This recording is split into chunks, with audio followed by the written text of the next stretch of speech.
Aux éditions du Phare présente le conte écrit par Adele Faber et Elaine Maslish. Si tu as le livre avec toi, pour suivre les images, tu peux tourner la page à chaque fois que tu entends ce son.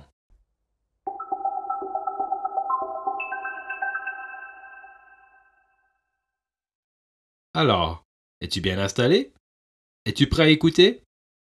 Voici l'histoire de Bastien et les Blipoux vont à l'école, contée par Gila Clara Quessus.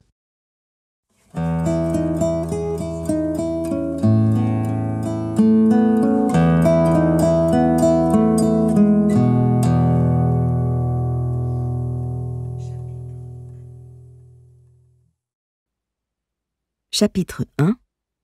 Le premier jour de Bastien.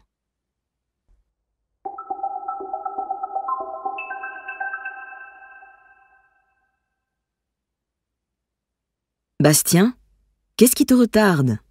Tu ferais mieux de te dépêcher, lui crie son père du bas de l'escalier.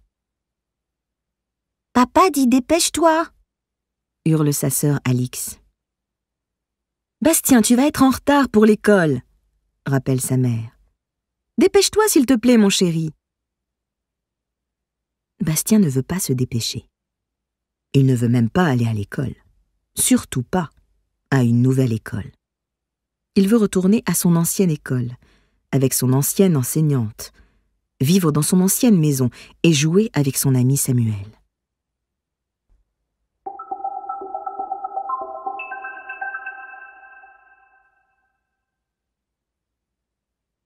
Il se demande pourquoi son père a-t-il dû prendre ce nouveau travail. Et pourquoi sa famille a-t-elle dû déménager dans une nouvelle ville?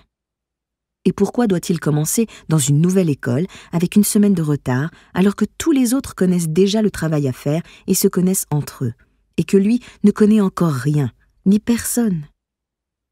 « Ne t'inquiète pas », a dit sa mère hier soir en le bordant dans son lit. « Tu verras, tu te feras beaucoup de nouveaux amis. » « Ne t'inquiète pas, » a dit son père.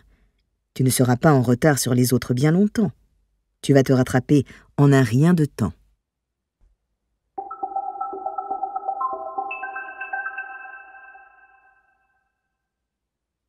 Mais Bastien est inquiet. Tellement inquiet qu'il commence à avoir mal au ventre. Il continue d'avoir mal pendant qu'il marche lentement vers l'école derrière son père et Alix. Quand son père le laisse finalement à la porte de sa nouvelle classe, son enseignante, Madame Cormier, l'accueille avec un grand sourire.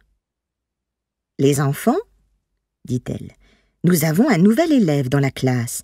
Il s'appelle Bastien Babin. » Quelques enfants le fixent simplement des yeux. Quelques autres marmonnent. « Salut !» Un garçon, avec des taches de rousseur, se penche vers son ami et lui chuchote, assez fort pour que toute la classe entende. « Bastien Babin ressemble à un lapin !»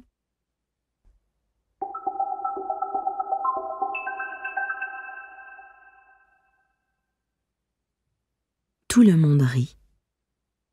Bastien sent son visage devenir tout rouge et chaud. Il fixe le plancher. « Pas de ça ici !» dit Madame Cormier tout en conduisant Bastien à un bureau près de la fenêtre. Puis, elle lui donne son nouveau livre de lecture et lui indique l'histoire dont la classe doit bientôt discuter. Bastien lit l'histoire du début à la fin. Ce n'est pas trop difficile. À un moment, il s'apprête à lever la main pour répondre à une question de l'enseignante, mais il se rappelle alors comment les enfants ont ri, et il pense qu'il ne vaut peut-être mieux pas.